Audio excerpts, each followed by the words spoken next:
What's up, people? Welcome back to the channel. Here we go. Here we are. Market watch.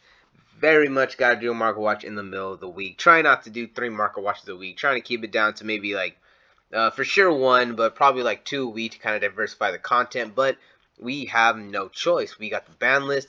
The market has been impacted. It hasn't been crazily impacted because what am I saying? Let's just get into this prices. Don't forget to like and subscribe if you like what's going on here. And yeah, let's just get into it. We got my boy Macrocosmo. Finally, we are done doing the Macrocosmo watch. We only did it once or twice, I believe, to where I incorporated Macrocosmo into almost every macro watch just because I love the card. But yeah, it is going wild. There is no more $2 copies of Macrocosmo on the market. That was kind of like the running joke that I was saying, like, oh, $2 macros, $2 macros. Now, no, we are not finding $2 macrocosmos anymore. Heavily played $5, light played 640, light played 649. We're looking at about $7 for a light played, which honestly makes sense. Like microcosmos is very good, is very wanted. So $7 for the comet doesn't really surprise me. I just had one sold for $2, so I'm just like hurts, but oh well. I'm very much not gonna be the dude on TCG player who all of a sudden cancels orders because they go up. So still sent that one out, but I'm looking here and it's like if this is a case where if you want to run this at 3, I can't say not to run at 3 because I love Macrocosmos. I ran this at 3 and Fissure when I was going against the super hardcore graveyard decks before I ran the meta. So yeah, look at this. Look at that, $13. 14 $14 for a heavily played, 15 light play, 17 $18 for the light play for the ultra rare. Yeah, from Legendary Collection 2. That is just wild. So we're looking at about $5 to $6 for the commons. The ultra rares are clocking in about $15 to $20, and let's just take a quick little look. What's this? Look at this. Danu, blah blah blah. $100 for a heavy play. 165, 175. Man, these are very hard to find. Dark relations. We're just gonna leave it at that. Wow, a lot of money for this. If you don't have your copy, we're looking at about $18 for your set for commons. Yeah, if you do not want to run Macrocosmos, then you have this as an option, but these are just as bad. There are no longer $1 or $2 copies of this. Another one of these sold that I had that I totally forgot was on there, and I sold it for $2, and it's like, oh well. These structure deck ones right here, what is this? What are these going for? 6? Oh yeah, 645, 697. Yeah, about the same as the Macrocosmos is, where they're about $6 to $8 for the common ones. So wow, people are not effing around. Like this one right here, I think is the better one, just because. Although with macrocosmos, you get rid of everything, so it's very much like it's just like shifter. But with dimensional fissure, like most of the cards that you want to take care of are monsters. So this is basically just like you're just able to quickly, like you just activate is one of the first things you do, and you don't got to worry about anything else. So yeah, this right here is really good. I see a lot of people probably running this at 3 and then still running shifter at 3 just to make sure just to combat the Tier Element, because Tier Element's still gonna be good. Let's not act like Tier's not good now, but we're gonna see exactly how it impacts, because we're not gonna have any super hardcore events coming up, but we are still gonna have locals. We're still gonna have a couple of re remote dual regionals and regular regionals. So we have a couple events coming up. So we'll see what kind of impact it really have. But if we're looking at here, the secret rare, oh man, I have to have like a whole bunch of these. Yeah, look at that, 15, like $16 for moderately played. Like if you go looking for light plays and near mins, look at moderate play, light play 20. We're really at $20 for light plays. Like I don't want to get into some of this stuff because this right here is wild. 20 freaking dollars. We also had what was I looking at? Hold up. Bring that back here. And yeah, we did have a couple sold for that price too. So this is not. This is very much happening. These are going for the prices that they're showing for. There is no cap here. Fire Formation Tanky. There are a whole bunch of copies on the market. You have the Ultimate Rare, you have the Commons. The Commons are not expensive at all, so I'm not worried about that. What I'm concerned about are these Secret Rares. These Secret Rares are, it looks like they were kind of moving all over the place. They were starting to go down, then boom, just start to shoot back up. So we're looking at $5 for the secret rare. So if you have a couple of these laying around, and if you don't care about using commons, or maybe you have some supers laying around that you can use, I would go ahead and do that. The premium gold runs there. That's another gold rare. You know, people really don't like the gold, but this is another one. 49 cents, 50 cents, like a 50-cent card. You still have options to get holo rare reprints. The holo rare prints for way under $1. Like look at that, 74 says 99. So the super rares are about $1. So if you know if you want to, if you want them hollow and you know don't want to spend a bunch of money, you get the supers for under $1. But the commons are just readily available. You have another gold rare here. The ultimate rare, we're not even gonna touch it, but this was actually a very good. No, let's go and touch it. Let's touch it. Yeah, it actually went down a little bit, which is a little bit surprising. It went up, then it's kind of going down. I'm pretty sure there's going to be some more sales. Pretty sure there's going to be some more motion in this card.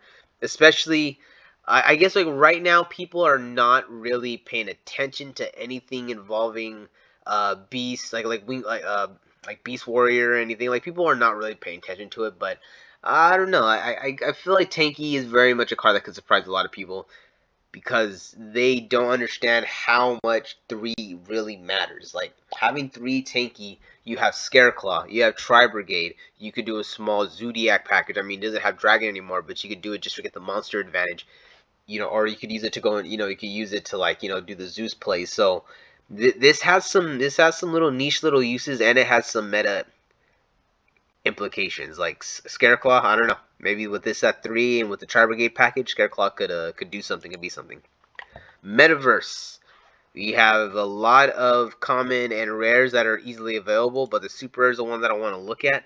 It has been going up. Like, look at that. Boom, straight up to the moon. There's a lot of cards that you could use Metaverse. Like, not only just decks that specifically need their field spell, like Flu. Flu would very much benefit from Metaverse, because you could set it, you could like set it as your back row, and then, you know, when your opponent goes, you know, when your opponent's, you know, in their standby phase or something, you could, you know, activate Metaverse, bring out your, you could activate your field spell directly on there. So that way, if you didn't open up with your field spell, you're basically able to kind of like, I don't know, I guess maybe you could get your opponent to a state where maybe they, like, you know, start doing some stuff, and it's like, okay, like, I'm gonna get ready to normal summon, and then you can flip this, and then you could activate the map, and then in the middle of the combo they realize that, oh crap, if I normal summon, then I'm going to give them a play. So this is something, you know, this is something to think about. There's a lot more implications. I have a very special implication I want to talk about in a separate video with this card that I think would be very crazy, but I kind of don't want to give it away, because I feel like there's people know about the combo, so it's not like a secret combo, but I feel like I don't want to overexploit it, because if it's useful, then I want to make sure I want to save it for myself to be able to use that in a tournament. Tellarknight, Ptolemaeus.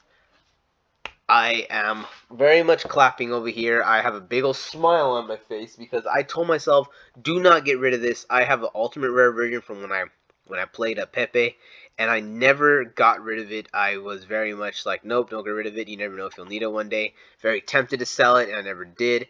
And now I am very giddy. So we got right here near mints. Okay, right here, near mint, $14, $15. So for the ultra rare, you're looking at $15 flat. There is only 2 versions of this. There's this version, and then there's the ultimate rare version. So I was going to leave it, but there. Okay, let's see. Let's check out the ultimate rare. How much what was it, like 40 bucks? 29. Yeah, okay, 30. So it's about double. So the ultimate rare is about double the price of the ultra rare. Like right now, I very much just it's. I'm not saying it's just not going to be used, because tier elements could definitely use it. They could definitely get up 2 fours, but I'm trying to think of what decks could just easily drop out like the 4s, like, because it's 3 of them. You need 3 4s. Like tiers could easily drop out 3 4s. You know, I think the Reinhardt is 4, and then you have the Quebec, and then you have the other Shizu card. So those are 4s, and those could easily make the requirements. But what are the other decks that could just easily drop 3 level 4s? So that way you could go into, you know, the cards and be able to rank up. I don't know exactly. I'm not going to pretend like I do right now. But you know what? I'm not gonna act like this card will not have an impact. It's gonna do something. There's no way it won't do anything. And if it doesn't, and then even if it's just used for rogue, it's gonna have some type of use. Speaking of the uses it has, we have Constellar Diamond. Diamond is very much just shooting up. No one cared about it, and now just jumped up. Why is it jumping up? Because this essentially shuts down Tier Element. So during your main phase 2, you could XYZ summon this card, the Italian as a monster, blah blah blah blah blah blah. Okay, when this card was okay. While this card has XYZ material, neither player can send cards from their deck to the graveyard, and any card that returns from the graveyard to the hand is banished instead. Just that sentence right there. Neither player can send cards from the deck to the graveyard. Boom, right there. You bring that out, you're playing Tier Elements, it's done. During either player's turn, when an opponent's Dark Monster activate its effect, you can detach one XYZ material from this card and negate that activation if you destroy it. Alright, so it's just, so when a Dark Monster activates the effect, you detach to destroy it. This is literally walking, talking anti-Tier Element floodgate. It negates Dark Monster effects. It prevents you from sending to the graveyard. That is that is all they do. All they do is send to the graveyard and activate Dark Monster effects. So you know what? This is just the answer. We're just gonna leave it at that. We have excitement. This is a card that I do not have, and I'm kicking myself in the ass for not having. These are the things I want to make just like a video of cards that seem dumb to have, but just make sense to have. Like an example would be like a full set of kaijus. You don't have to have 3 of each, but having like 2 of each kaiju, you never know at one point which kaiju is gonna be like the most important one that you want to use. So you might as well just have access to all the kaijus. It's not really gonna hurt you. You know, kaijus. Bam. Oh yeah, that is just. This is my. I should have had one of these on hand. Cyber Dragon Infinity. I just want to bring this up because I know this is pretty much the go-to to what everyone is gonna think. Like when you have Ptolemaeus in the format, everyone just goes, "Well, they're just gonna summon Infinity. They're gonna summon Infinity," and yeah, it's probably true. This is probably gonna be one of the better things to summon. But at the same time, you also gotta wonder about that. You know, about that diamond. But we're looking at light plays 7, moderate plays 10. So yeah, like the original one is holding up. From Break is a Shadow. The original's light. See, the original Unlimited's light plays near mint, so like 14, 15. Well, wow, okay, that's very interesting. So if you have a near mint Unlimited, it's about $14. So if you have a light play, they're about 7, but the Unlimited are going for $14. So if I just keep going here, light played first edition, $30. Near mint first edition, 28, 29. So what? 29 to $30. So this is actually somewhat accurate for a first edition. This is weird. So if you have a original first edition Bosch, mint, near mint, by the way, they're about $30. And wow, that's actually very weird. So that's some unknown value that I didn't know was out there. So $30 near mint first edition copies, and then if you just want a regular, you know, like light plays at 7, so it looks like they're about $10. There's only one up here for 7, $8. Like it's basically $10. So the originals are $10 for the unlims, and then $30 for the first edition near mint copies, which is wild. That is a lot of money. That is a lot of money that I didn't think you were going to have to spend for an original card. But the beauty of it all is this has a lot of reprints. You have this reprint right here. It's starting to kind of little baby bump right there. About $4. So you got $4 for this version. These have always kind of held the price at about at least $2, $2 to $3. You know, even the legendary dragon decks, these right here, like that 4, now even kind of like going down a little bit, but very much like that $3. These have always kind of held that $2 to $3 price point. So these being at $4 really doesn't surprise me. I'm pretty sure this was just there because Cyber Dragon is a very fan favorite deck, and it's a very easy deck for people who have been out of Yu-Gi-Oh or learning to play Yu-Gi-Oh can kind of pick up, and because it does everything. You could link, you could XYZ, you could synchro, I guess, in some situations. So there's a fusion. It does everything, it teaches you a lot of basic Yu-Gi-Oh, and you can get wins, depending on how you use it. So yeah, that's probably why it still has like a $3 to $4 price point. Expect it to go up though. I wouldn't be surprised if these are like $5 cards, depending on how the Platana Mayas works out. F-Zero. Nothing is moving with F-Zero. I very much thought that there was going to be a huge resurgence. Like, these were going to be, like, 12s.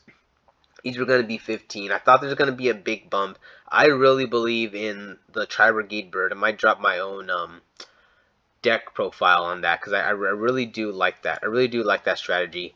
But no, they kind of continue. They kind of went up a little bit, but then they're just dropping right back down. We can get them for $5. I think this is a good price right now.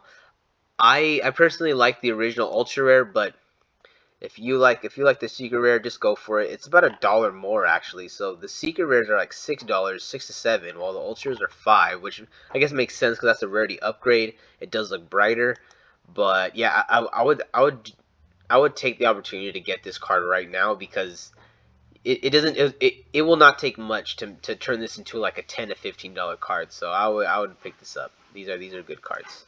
Mystic Mind. These last two slots. Let's just moment of silence for the fallen. I'm just playing. You thought I had a moment of silence for this card. No, I do not. Mystic Mind is gone. Mystic Mind was just my freaking side piece, right? You feel me? I cast that away, like okay, yeah, no, okay, I'm done with that craziness. Okay, yeah, we all know Mystic Mind is gone. These were like $20 cards about 48 hours ago, and they have just coming down. This one says it was 13. But yeah, we're not even going to grace it. We don't care. It's gone. We don't have to deal with Mystic Mine anymore. Mystic Mine wasn't even that big of a deal at this point because everyone learned their lesson and they ran, stop floodgates. But either way, it is still a problem, so it's gone. We're happy. And the last thing, goodbye to my boy Curious. Thanks for all the memories. I don't have many memories, but I do remember finding a whole bunch of these when they shot up to like $5. So that it will always be a special part of my heart. But it is gone. I'm not gonna lie. When I first heard about the combo with the Griffin and the Curious, I thought it was broken. I thought this was one of the most brokenest things I've ever seen in my life. I thought Tier Element Dangers were gonna abuse this and just create some of the craziest boards to where Game 2 you weren't going to be able to play Yu-Gi-Oh! Because as long as they knew a fraction of what your deck did, they're just going to send the perfect floodgate to the graveyard and set it, and then have like two or three negates, two negates and interruption. I thought it was going to be wild, but no, it did not play out like that. And this kind of became more of a, I wouldn't say a gimmick, but just more of like a sideshow. Like if people did it and they pulled it off, yeah. But for the most part, there were other easier, more consistent things to do that guaranteed you wins. And I kind of feel like this was more. I guess this was more like the chaotic ruler dragon hit from the other list, to where it wasn't. I guess like it's like not that everyone was using the card and needed to get hit. It's just that in the future it was going to cause a lot of problems, especially with tier elements. We're going to be able to play even harder on freaking turn 0 if we would have had the chaotic dragon ruler. So this is probably just another thing, another way of Konami wants to reel in crazy stuff. So tier elements don't say, oh well, if I can't do this, then I'm just going to do that. Well, I don't know. Collateral damage. Either way, that's going to be it, guys. Thanks for watching. Don't forget to like and subscribe. We got another video coming out soon. Peace out.